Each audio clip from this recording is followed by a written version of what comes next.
Buenos días, hermanos.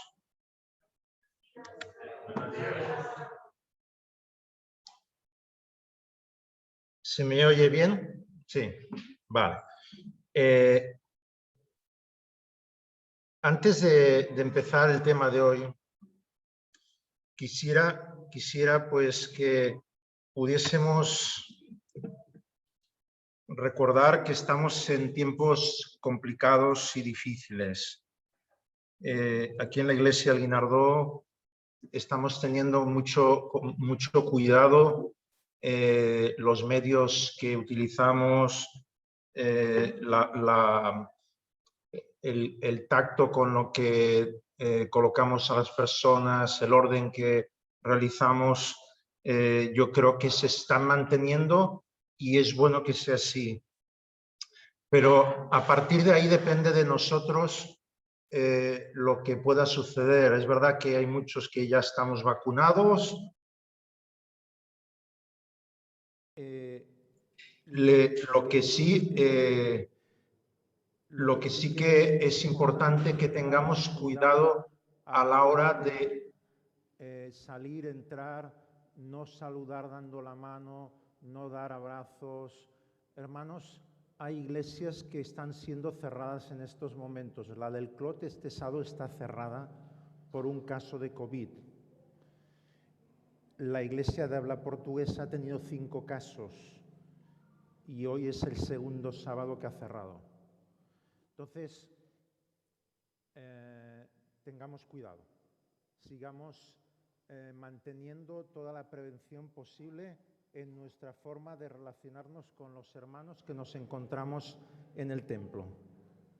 Era algo que creía que debía hacer porque, aunque yo sé que lo estáis haciendo francamente bien, no hay que bajar la guardia, porque en algunos casos se ha bajado la guardia y los resultados están ahí.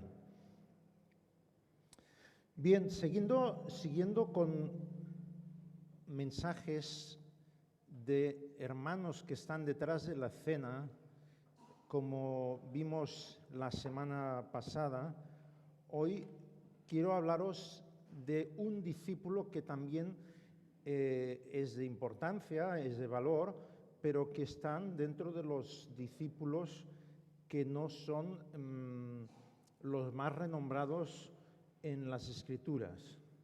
Y os estoy hablando de Aristarco. Este discípulo nos va a mostrar que la persona que sigue a Jesús no va a tener ningún temor ni ninguna preocupación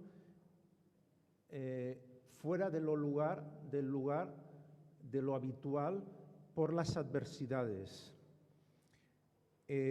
Aristarco es presentado como un hombre para todas las estaciones, para todo momento.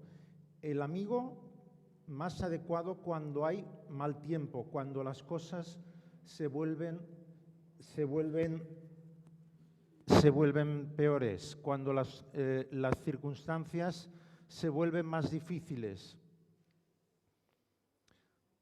En la antigüedad se decía que los carteros eran los hombres que entregaban su correo aunque el tiempo fuera de lluvia, de nieve, de aguanieve o de granizo. Nada les iba a detener. De la misma manera ocurre en la vida de este personaje, de Aristarco, porque él no se va a detener por circunstancias que aparezcan en su propia existencia. La vida de este discípulo es un modelo de fidelidad en medio de la adversidad. Nadie como él se va a enfrentar con como pocas personas se va a enfrentar con circunstancias y problemas que le van a hacer tener que tomar posición. Y veremos que la vida de él es un modelo de fidelidad en medio de las dificultades. Él afrontará cualquier tipo de circunstancia, pero en ningún momento le vemos que se queje o que abandone el ministerio al que fue llamado. Vamos a ver en Hechos 19, versículo 29, un texto que nos habla de él. Aristarco es mencionado 5 veces por su nombre en el Nuevo Testamento. Con esto vamos a tener los rasgos suficientes como para conocer cómo es. Hechos 19, 29.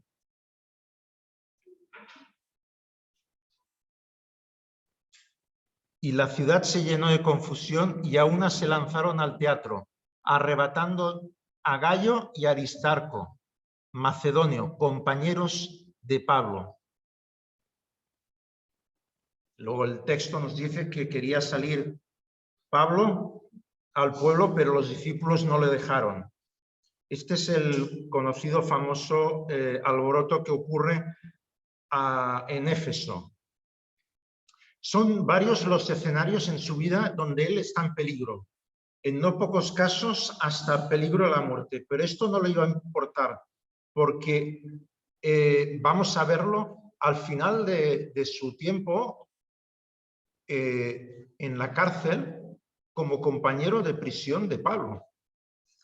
Llegaremos a ver cómo Aristarco se muestra que la fidelidad se evidencia cuanto más cerca podamos estar con las personas que demandan nuestro amor y entrega,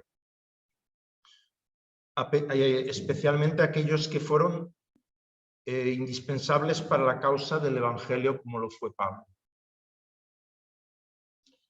¿Qué significa el nombre de Aristarco? Significa líder asombroso.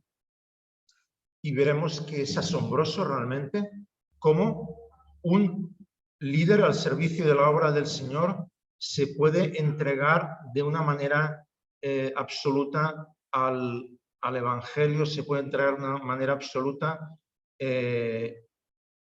para que él pueda ser un ejemplo para los cristianos. Vemos el resultado de la confusión en Hechos 19-29. En cada lugar donde iba Pablo y sus discípulos encontraban dos reacciones: conversiones de personas y otros que querían causar alborotos y que eran los enemigos del Evangelio. Por una parte trabajaba el Espíritu Santo y por otra parte trabajaba el diablo. Y predicar en Éfeso fue, uno de los casos paradigmáticos donde se dio este caso. Pensemos que lo que sucedía en Éfeso era que era un lugar donde había un gran culto, una gran adoración de la gran diosa Diana de los efesios. Había muchos negocios alrededor de esta Diana, de esta diosa.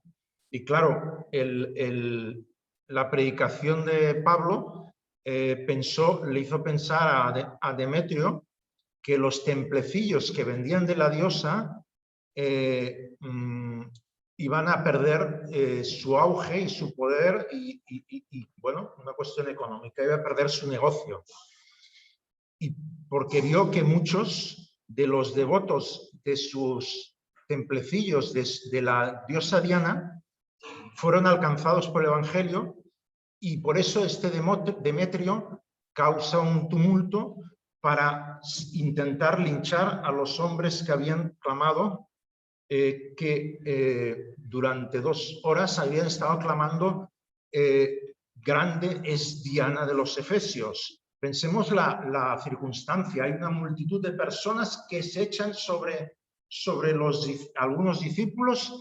En medio de esa peligrosa confusión está Aristarco junto con Gayo, que son cogidos, prácticamente secuestrados por la multitud. Aristarco aprende el valor de la fidelidad, que es en estos momentos dramáticos donde se demuestra de una manera especial. Esto era algo que ya había sucedido anteriormente. Pablo había sido impedido por sus amigos a que no salieran por el peligro de la muerte que esto implicaba. Era una prueba donde se muestra nuestra fidelidad. No había nada que pudiese calmar aquella multitud desenfrenada. El fanatismo religioso tiene consecuencias impredecibles. Los adoradores de ídolos terminan haciendo lo mismo. La euforia colectiva lleva a que actúen como un tumulto y es lo que sucedió. Fue la presencia de un hombre equilibrado que pudo calmar los ánimos que se habían caldeado antes de que sucediera algo ya irreversible. El escribano se dio cuenta de dos cosas de esos hombres. Primero, que no estaban profanando ni blasfemando a la Virgen o a la Santa Diana. Y segundo, que eran hombres fieles y mansos que estaban arriesgando su vida por las ideas que ellos tenían de predicar el Evangelio. Tenemos que considerar que estar en medio de este tumulto, en medio de esta circunstancia, demuestra la valentía de estos hombres.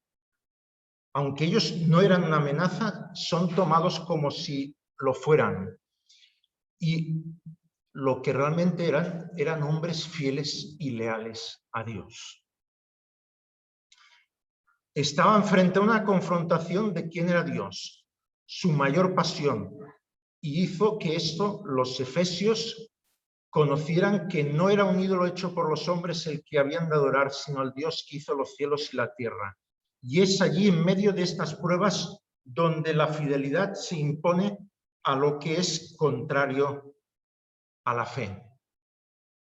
Hoy nosotros, quizá de una manera no tan extraordinariamente tumultuosa, aunque todo puede pasar en un momento dado, nunca sabemos lo que va a suceder, pero hoy también nuestro Dios requiere personas que con fidelidad digan delante de las otras personas, se manifiesten con autoridad, con valentía, con entusiasmo y con claridad y respeto también, diciendo que hay un Dios que es el Dios verdadero. Que este Dios al que vindicamos, del que hablamos, del que compartimos nuestro testimonio, nuestra fe, nuestra creencia, nuestra experiencia, es el Dios de las Escrituras. Que este Dios es un Dios que ha entregado su vida para que cada uno de nosotros sea salvo. Y este testimonio es el que tenemos que dar delante de una sociedad que rehúye, que rechaza, que no es amable ante lo que es el mensaje cristiano. Hoy quizá las formas de rechazarles sean más sutiles, pero pueden ser igual de dolorosas, que es la indiferencia, la burla,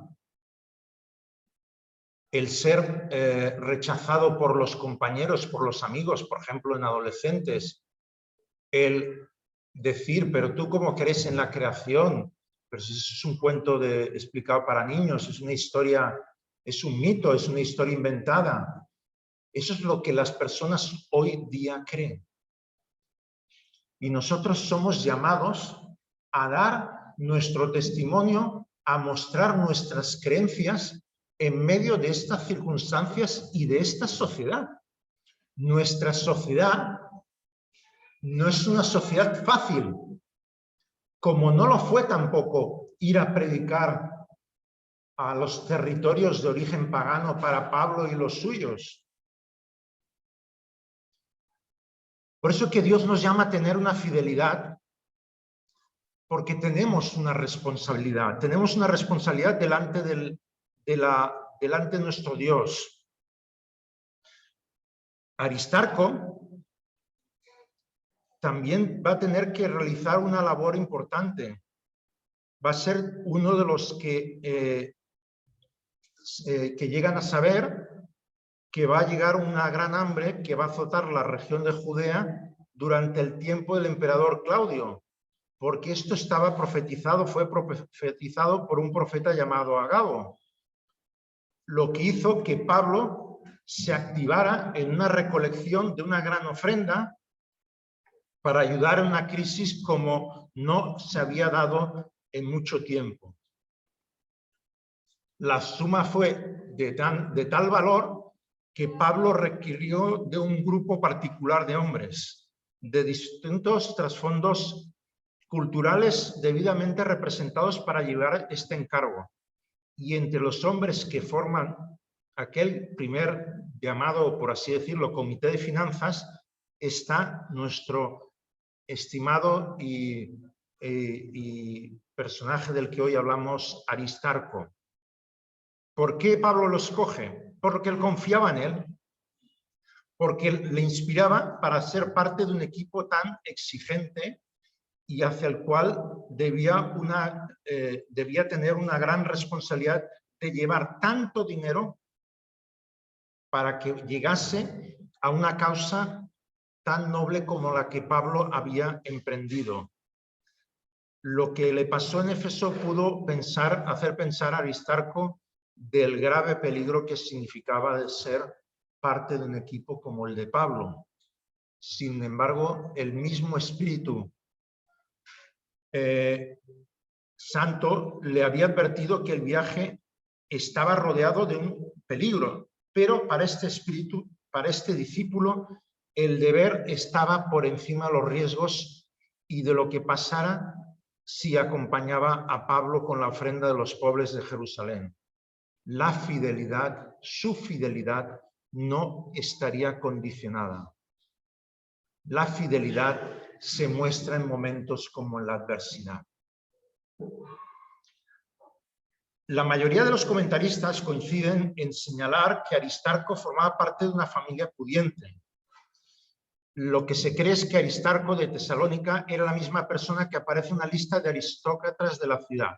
Si así realmente es, sería uno de los más ricos e importantes personajes de la ciudad de Tesalónica.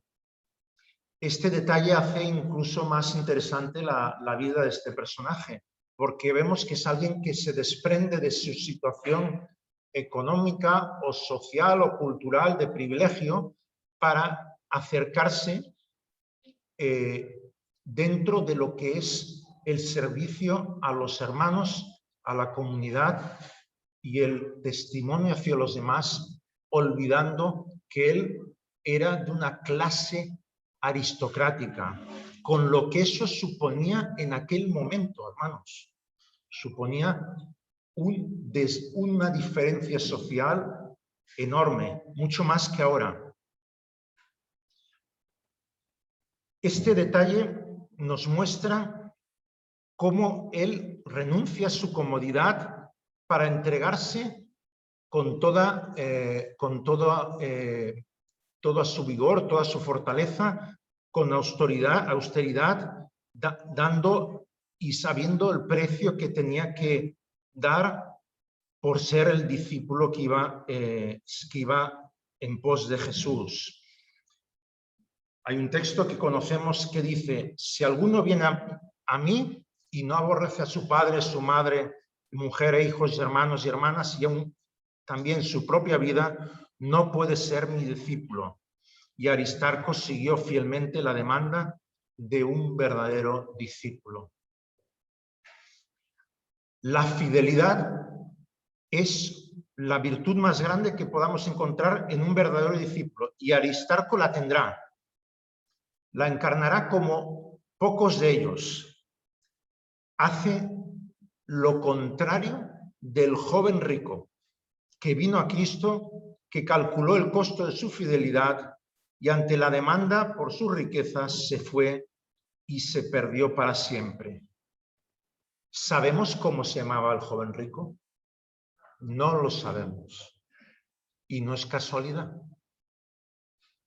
Sabemos el nombre de Aristarco y de otros personajes que siguieron a Jesucristo, porque la Biblia, la inspiración, permite que tengamos estos nombres. Cuando la fidelidad nos marca, nuestros nombres aparecen y aparecen escritos en los libros celestiales. Cuando seguimos a Cristo, nuestros nombres son parte de aquellos que van a estar con Cristo cuando Él vuelva.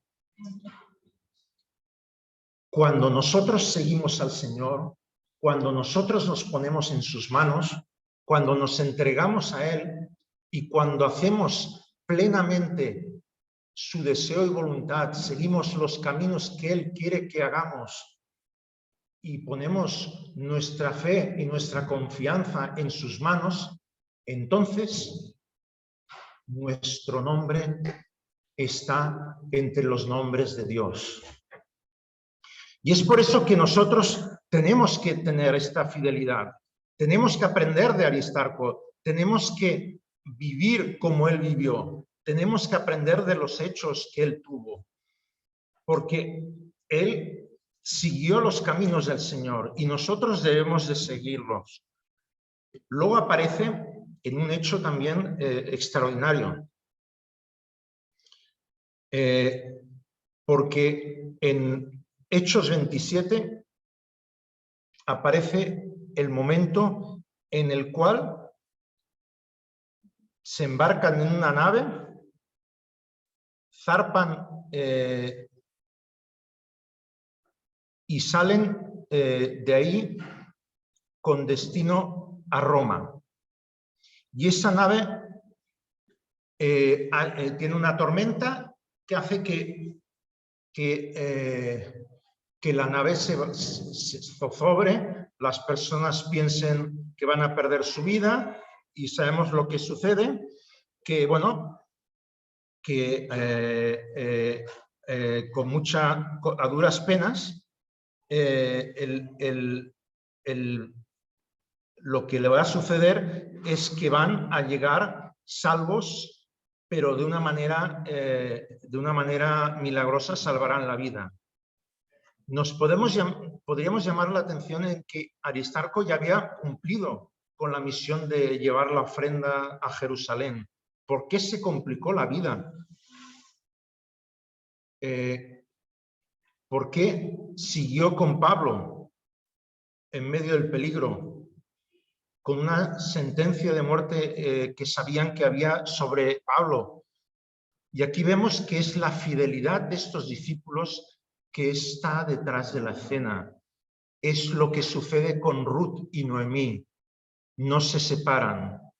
Por muchas calamidades que hayan, ellos siguen adelante porque tienen un compromiso que han establecido con su Padre, con su Dios.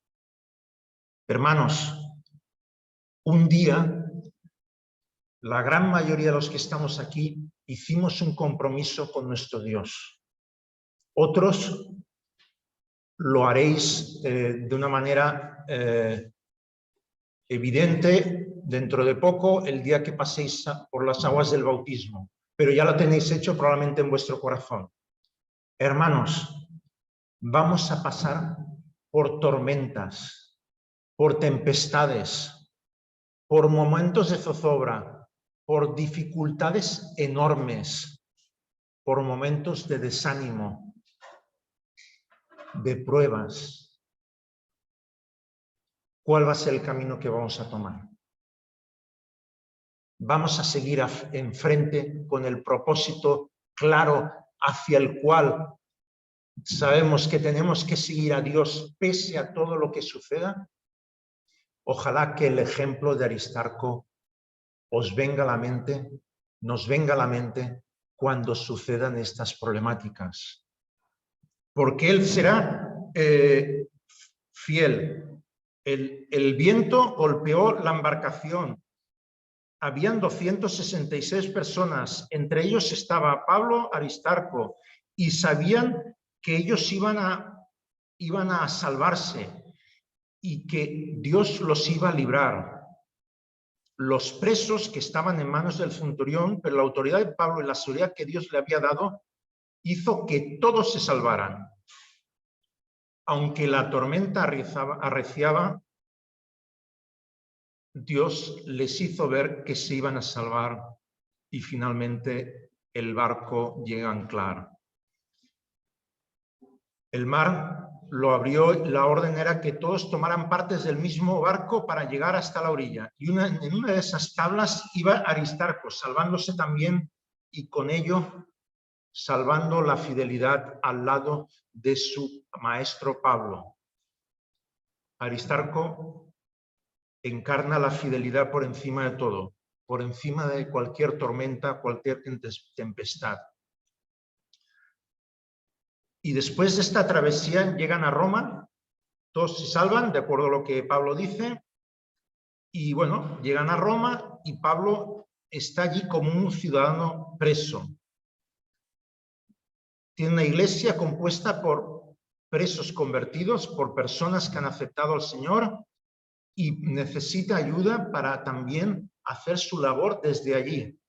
Y ahí está Aristarco como ayudante, sirviendo, estando, acompañando en la prisión, en esa prisión que era una especie de estar en una casa, prisión en domicilio, ¿no? Estaba en una casa en la que no podía salir. Él no había hecho nada, pero con la misión que tenía Pablo, él no se separa de él. Y de él dirá Pablo que es mi compañero de prisiones. Pablo no estaba en ningún hotel, no llegó como hombre libre, fue llevado como prisionero. Por eso estaríamos nosotros dispuestos a acompañar a alguien a la cárcel no habiendo hecho nada. ¿Estaríamos dispuestos a que se nos cortara la cabeza por estar al lado de alguien sin que usted hubiera hecho nada, sin que nosotros hubiera hecho nada? Pues bien, la tradición dice que Aristarco fue ajusticiado por Nerón, que se le cortó la cabeza, que él murió, que como anciano de casi cercano de 100 años, discípulo de Juan el Apóstol, fue condenado a morir en la hoguera porque no negó a Cristo y porque no adoró al César. Incluso se habla de las palabras que él dijo. No sabemos hasta qué punto es real o no estas palabras, pero están recogidos en escritos de primeros cristianos que dicen que él ante la hoguera dijo: 86 años le he servido a él y él nunca me ha hecho daño. ¿Cómo pues yo podré blasfemar de mi Rey y Salvador? Se dice que encendieron la hoguera y que no se quemaba. Entonces los soldados arremetieron contra él y le clavaron a la estaca donde estaba atado. No sabemos si es totalmente así su final o no. Son relatos extrabíblicos que no sabemos si son totalmente reales o no. La cuestión es que Aristarco fue fiel hasta el final, hasta el momento final de su vida. Nuestro final no tiene por qué ser tan dramático ni ante una situación tan extrema, pero no sabemos cuándo van a ser los tiempos de Dios. No sabemos cuándo Cristo vendrá. Sabemos que estamos cerca, pero no sabemos cuán cerca. Sí, sabemos que estamos en el tiempo del fin y que estamos en el fin del tiempo del fin, pero no sabemos hasta qué nivel este fin del tiempo del fin va a alcanzar nuestras propias vidas para vivir los tiempos finales en los que se manifieste el poder del maligno de una manera extraordinaria. Tenemos que estar preparados para cualquier circunstancia, sean las más normales, como las de ahora, o también circunstancias en las que nosotros podamos enfrentar desafíos más directos por la virulencia de la persecución. No sabemos cuál va a ser lo que nos va a tocar a vivir. Por la profecía sabemos cosas de los tiempos finales, pero no sabemos si nosotros viviremos esas circunstancias. Pero hermanos, sea cualquier cosa, sean unas u otras, vamos a vivir tiempos difíciles. tiempos de tormenta, tiempos de dificultades. Y el Señor nos llama a confiar, a responder a nuestro Salvador con la confianza que Él nos da y que Él nos ha mostrado a través de personajes tan emblemáticos como Pablo, del que siempre o del que tantas veces hablamos, pero de otros como Aristarco, que está ahí y parece que está en segunda fila, pero que es un personaje principal, porque hace una gran labor, en la época hizo una gran labor ante la cual respondió a todos los llamados y a todos los servicios que Dios le dio.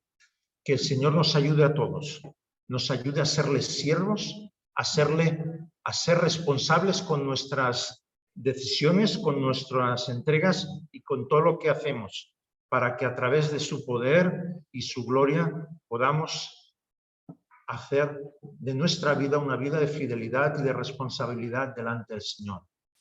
Es mi deseo para todos vosotros en esta mañana de sábado. Amén.